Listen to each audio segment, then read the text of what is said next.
he was an interesting guy because, as you know, as a fan, he looked kind of scary. He looked like, he didn't smile much, and he was, golly, can I go up and interview him? And actually, he was fine to be interviewed. He just he probably kept some people from trying to interview him because of the way he looked.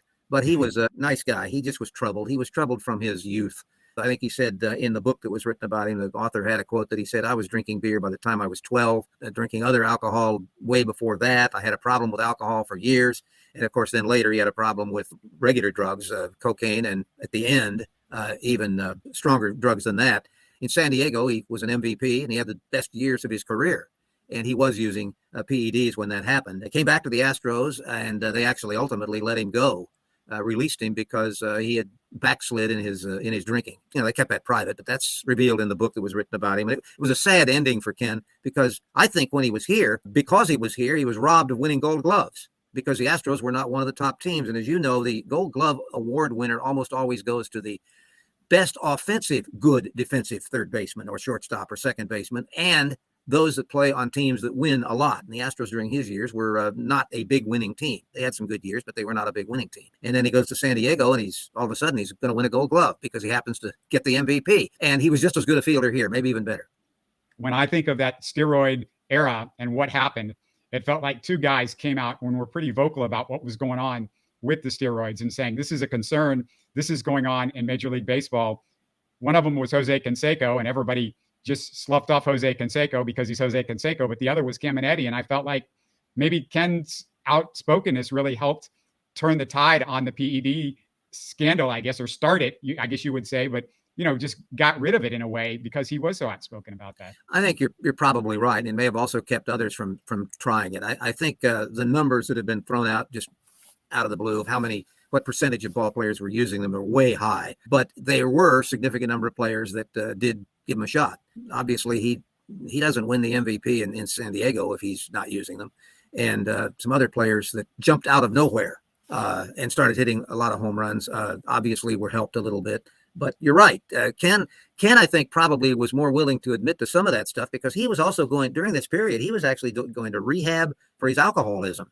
And so he was really an addicted personality, and PEDs were a drug, and they were one that he was using during the period he was addicted to other things. I guess he could relate to that, while the other players that maybe were using them were not alcoholics or addicted to, using cocaine or other drugs. And he was so much. Why not? Tell the truth. And he did. It says a lot about him, Greg, as a personality and how well he was thought of here in Houston, that when he came out and said those things, I never got the sense that people in Houston were angry at him or upset, even though, he had all that success with San Diego, which is probably around the time he started using the PEDs, I would guess. But even with everything that he said, the fans here loved him. He was beloved forever. And, when he died, it was, a tragedy for Astros fans. They were sad about it. And I never felt anything different than that. No, I don't think so either. And it is a fact that was pointed out in the book by Dan Good that Ken never used PEDs until he got to San Diego. And he did it there because, first of all, they were easily available. And someone who supplied him drugs also knew how to get him steroids from Mexico. And that's what got him started. And that's how it got going. And as we know how it ended. It ended badly, but it didn't end badly, frankly, because of the PEDs. It ended badly because of his alcoholism and regular drug addictions.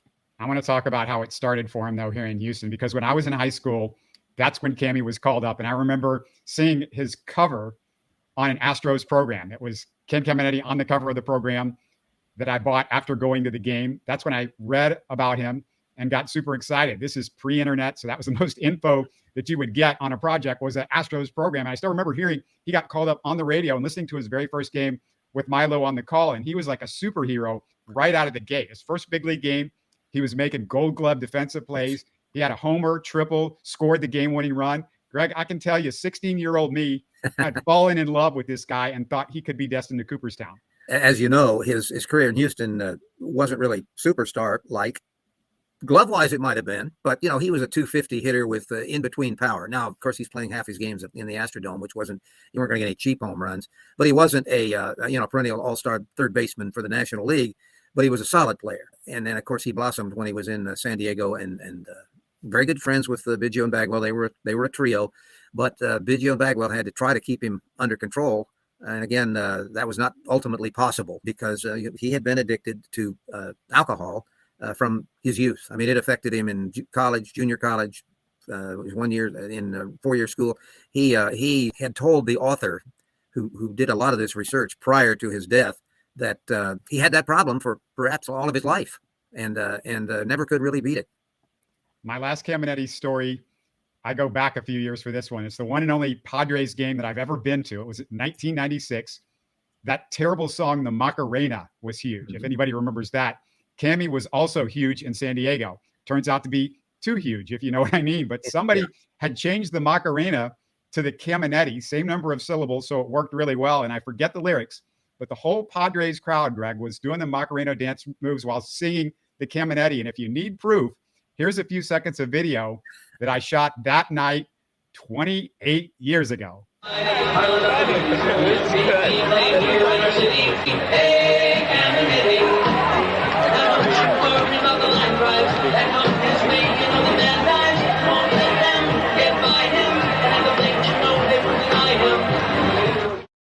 How about that, Greg? That is something. That is really something. But he was in San Diego. He was the player that you saw the first time in Houston when you first saw him. That's what he was. Not every game, but I mean, he was 300 batting average, 100 plus RBIs, ton of home runs, and the Great Glove. So he was worth a song. There's no question about that. Was he a pretty fun interview? Oh, he was guarded. He wasn't really fun. He wasn't a humorous type guy, but he was fine. He'd answer your questions, but you could tell that wasn't one of his most fun things to do. Yeah, that should be a real moment when they do the introductions at the Astros Hall of Fame in August. That should be fun with his family there. I saw a picture, Greg. I don't know if you saw it, with Biggio, Cammy's 3 girls, and his wife, a widow, I assume, right? He was a widow by then. Yes. Yeah. And of course, he and Biggio were co-owners of the Cambo Ranch, which I think is where he is buried. That's in Texas. I don't know whether or not Biggio still owns that ranch, but that was basically a hunting ranch, and they were co-owners of it. As I recall from the book from Dan Good, that is actually where, and I think I recall that happening in the first place. That's where Biggio's body is buried, on the Cambo Ranch in Texas. You're listening to Houston Sports Talk.